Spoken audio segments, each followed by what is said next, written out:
So my report is all about computer-based accounting systems.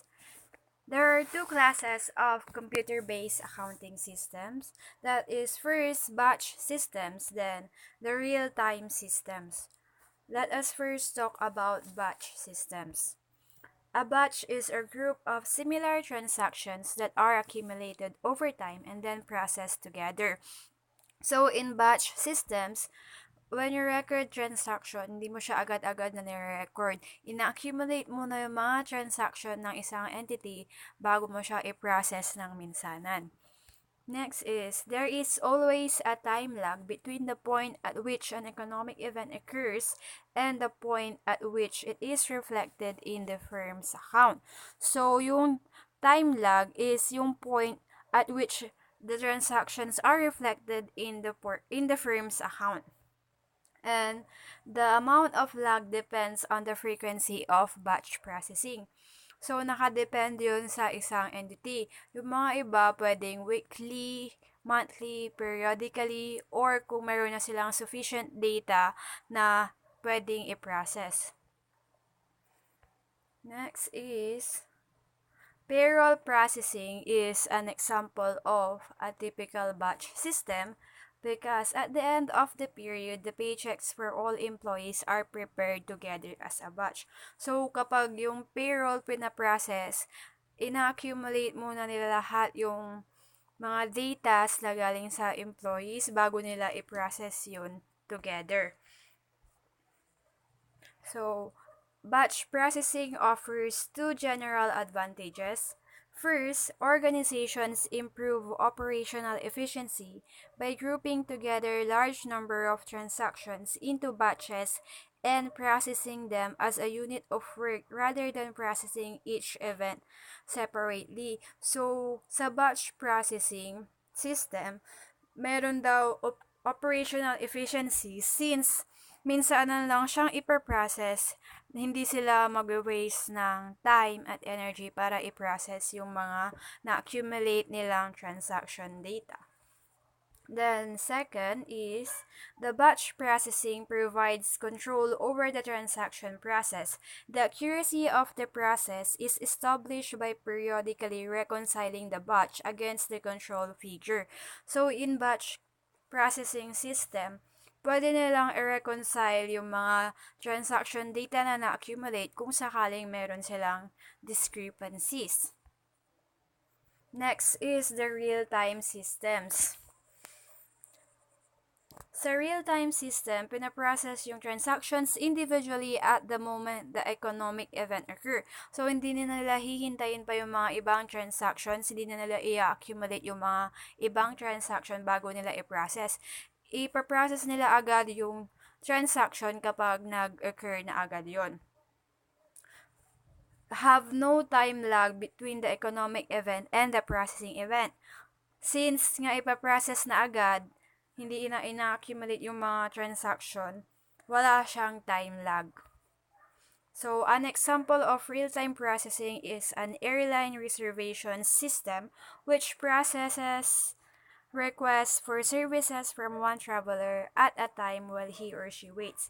So, ang most typical example sa real-time system is sa airline reservation. So, hindi naman na kailangan mag-antay pa ng ibang customers na mag-reserve sa isang airline reservation system bago nila i-process yun. Kaya yun yung parang best example ng real-time systems. So, punta naman tayo sa differences between batch and real-time systems. In terms of information time frame, sa batch, lag exists between time when the economic event occurs and when it is recorded, while in real time, processing takes place when the economic event occurs. So, in batch systems, transactions are assembled into groups for processing. Under this approach, there is always a time lag between the point at which it is reflected in the firm's account. While sa real time naman, transactions are processed individually at the moment the event occurs.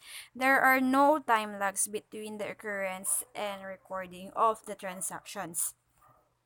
Next is in terms of resources. In batch, generally fewer resources are required, while in real time, more resources are required than for batch processing.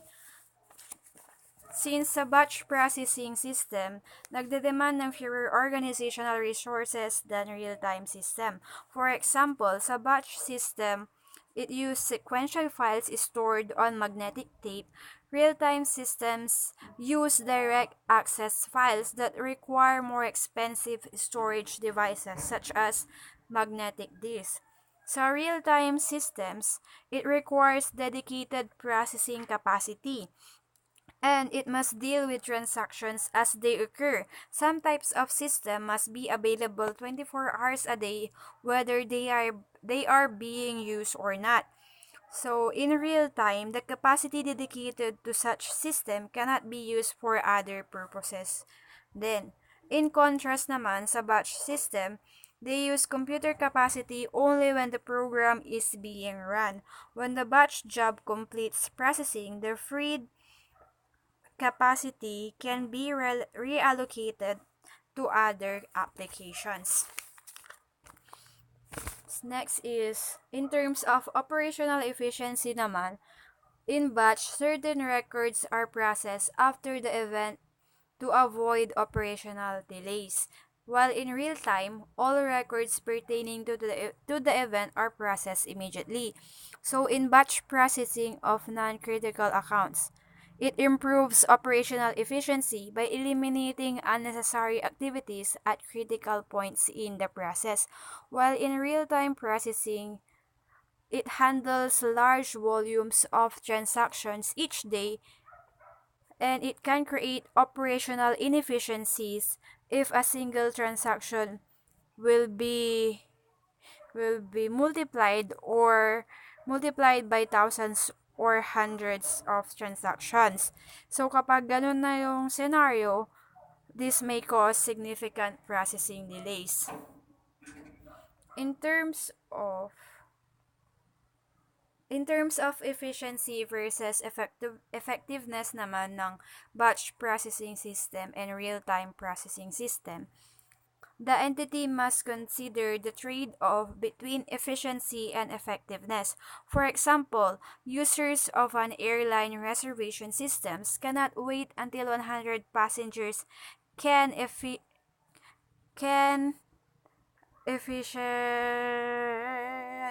nagkamali ako, pangit.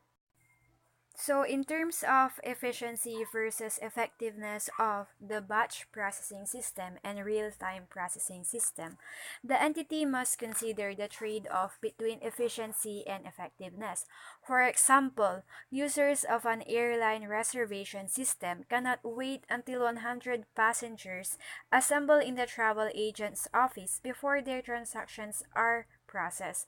When immediate access to current information is critical to the user's needs, real-time processing is the logical choice. But when time lags in information have no detrimental effects on the user's performance and operational efficiencies, it can be achieved by processing data in batches, or batch processing is probably the superior choice. Next is, in terms of controlling the TPS or the transaction processing system, batch system and real-time system require different control techniques to accomplish a certain control or objective. So that ends my report.